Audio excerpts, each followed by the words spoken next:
नमस्कार दोस्तों। अब यहाँ पर बात हो रही है कि पाकिस्तान के साथ डिप्लोमेटिकली किसी भी चीज़ का डिस्कशन यहाँ पर पॉसिबल होता दिख ही नहीं रहा कभी भी। अब देखिए, डैनियल पल करके एक पत्रकार थे, शायद वो जूइश पत्रकार थे, उसको किडनैप कर लिया पाकिस्तान से और लास्ट में मतलब बहुत स्ट्रगल हुई उसको छुड़वाने में, लेकिन उसको छुड़वा नहीं पाए और उसकी मौत हो गई। उसके बाद अगर जो हमारा पिछला अनंतनाग में जो अटैक हुआ, तो अगर किसी पाकिस्तानी पैनलिस्ट को पूछो तो वो कहेंगे कि प्रूफ दीजिए। हमने मुंबई अटैक के न जाने कितने प्रूफ दिए। उसके बाद पठानकोट हुआ तो हमने मतलब प्रधानमंत्री मोदी इसलिए ही आए थे 2014 में कि भाई वो एक सख्त स्टैंड रखते थे पाकिस्तान के खिलाफ। लेकिन हुआ क्या, हमने आईएसआई को बुलाया। प्रधानमंत्री मोदी ने सोचा होगा कि भाई रिलेशन इस लेवल पर खराब नहीं करने चाहिए, एक मौका देना चाहिए। तो आईएसआई खुद आई यहाँ पर कि भाई चलिए देखते हैं क्या होता है। लेकिन फिर भी क्या रिजल्ट मिला? कुछ नहीं। ये कसाब वाला तो मतलब कि पाकिस्तान के एक न्यूज़ चैनल ने ही दिखाया था कि वो कहाँ रहता है, लेकिन फिर भी प्रूफ के नाम पर वो उसको काउंट नहीं करते। तो अब सिचुएशन ऐसी है, मतलब कि सर्जिकल स्ट्राइक जब हमने की उरी के बाद, तब से हमने ये सोच लिया कि प्रूफ खेलना छोड़ दो, जो करना है एक्शन ही लेना पड़ेगा।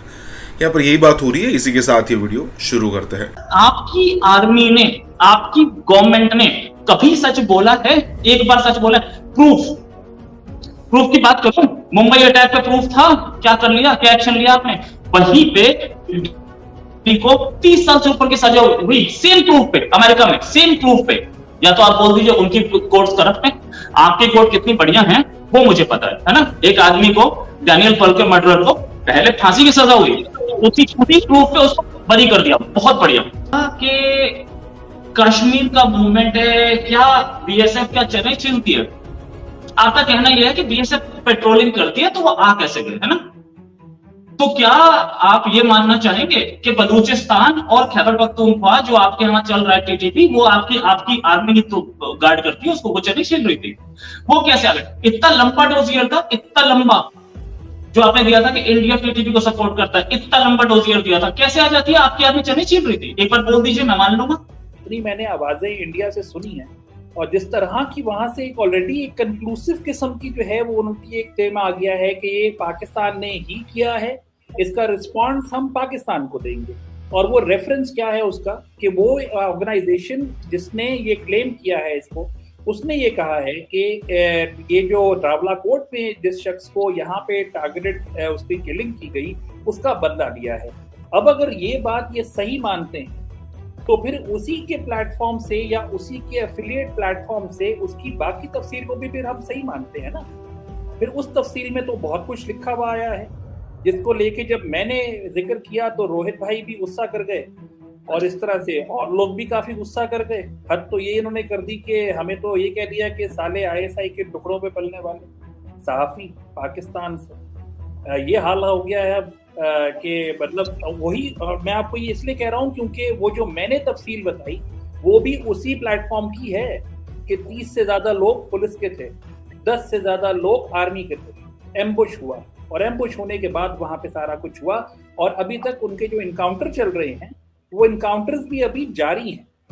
उन्होंने पकड़ा अभी तक नहीं है, लेकिन ये सारी बातें वो हैं जो मैं भी उसी को ही रेफर कर रहा हूं जिसमें से पिक एंड चूज करके इंडियन मीडिया रेफर कर रहा है। मेरा ये पॉइंट है कि कश्मीर में जो मूवमेंट है उसके पीछे सिर्फ पाकिस्तान नहीं है। जो वहां पे ये जो लड़ाई चल रही है ये सिर्फ पाकिस्तान नहीं कर रहा है, ये कश्मीर के अंदर भी एलिमेंट्स ऐसे हैं मौजूद जो वापस रिसर्फेस करते हैं और करते रहते हैं। जैसे पाकिस्तान का हाल है वैसे ही कश्मीर में भी वहां पे ये पोजीशन है।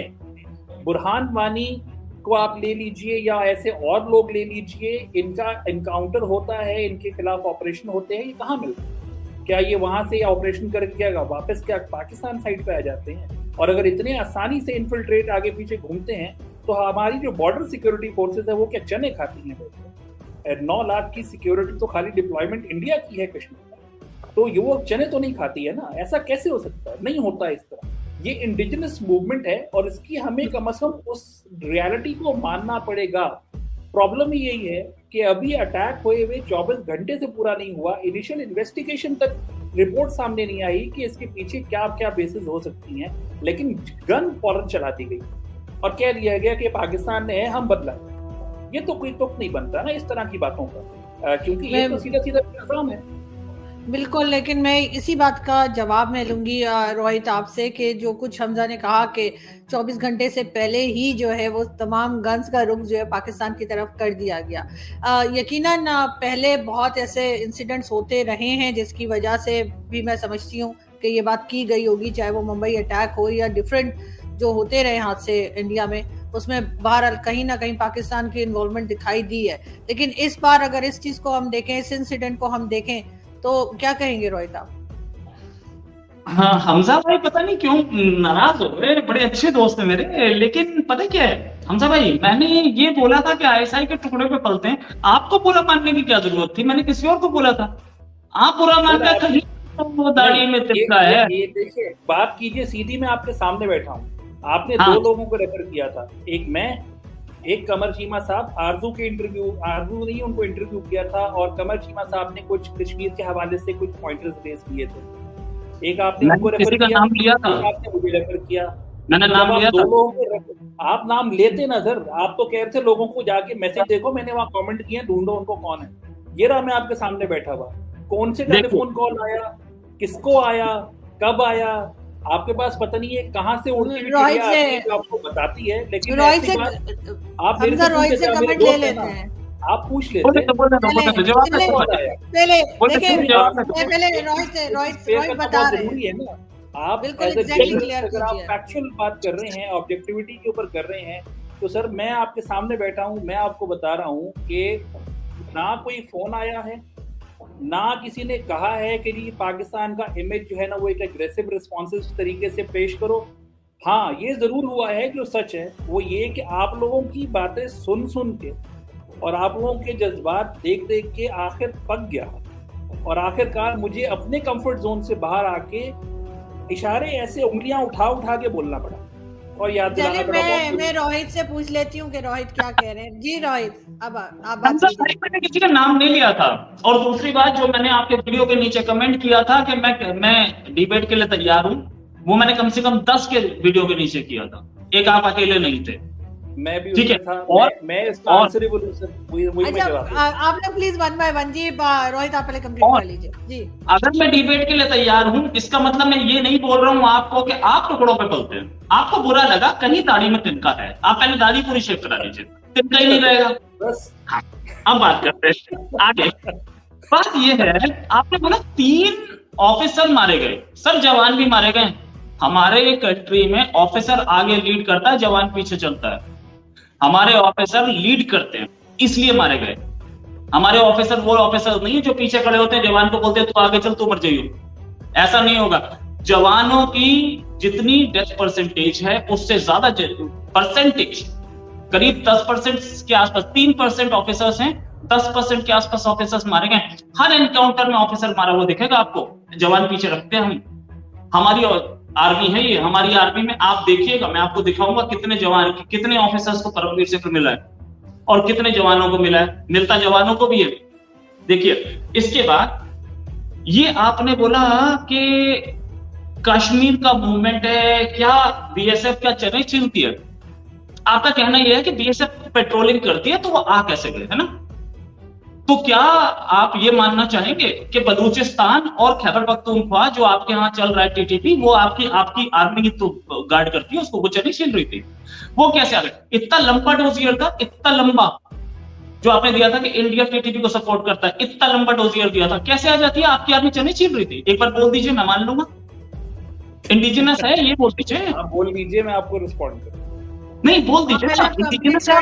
आपकी आर्मी थी वहां पे, आपकी 4 लाख आर्मी लगी है बलूचिस्तान में, क्या कर रही है? इस समय भी एक ऑपरेशन चल रहा है वहां पे डेरा मुफ्ती में, आपको पता है, बिल्कुल अच्छी तरह से पता है आपको, है ना? क्या कर रही है वो आर्मी? जब इतने डेली आपके पास कैजुअलिटी है, डेली आपकी आर्मी की कैजुअलिटी है वहां पे बलूचिस्तान में, क्यों हो रहा है? कैसे आ रहा है हथियार? कौन भेज रहा है? अब आप इंडिया बोलना, है ना? आपकी आर्मी मटर छीट रही थी।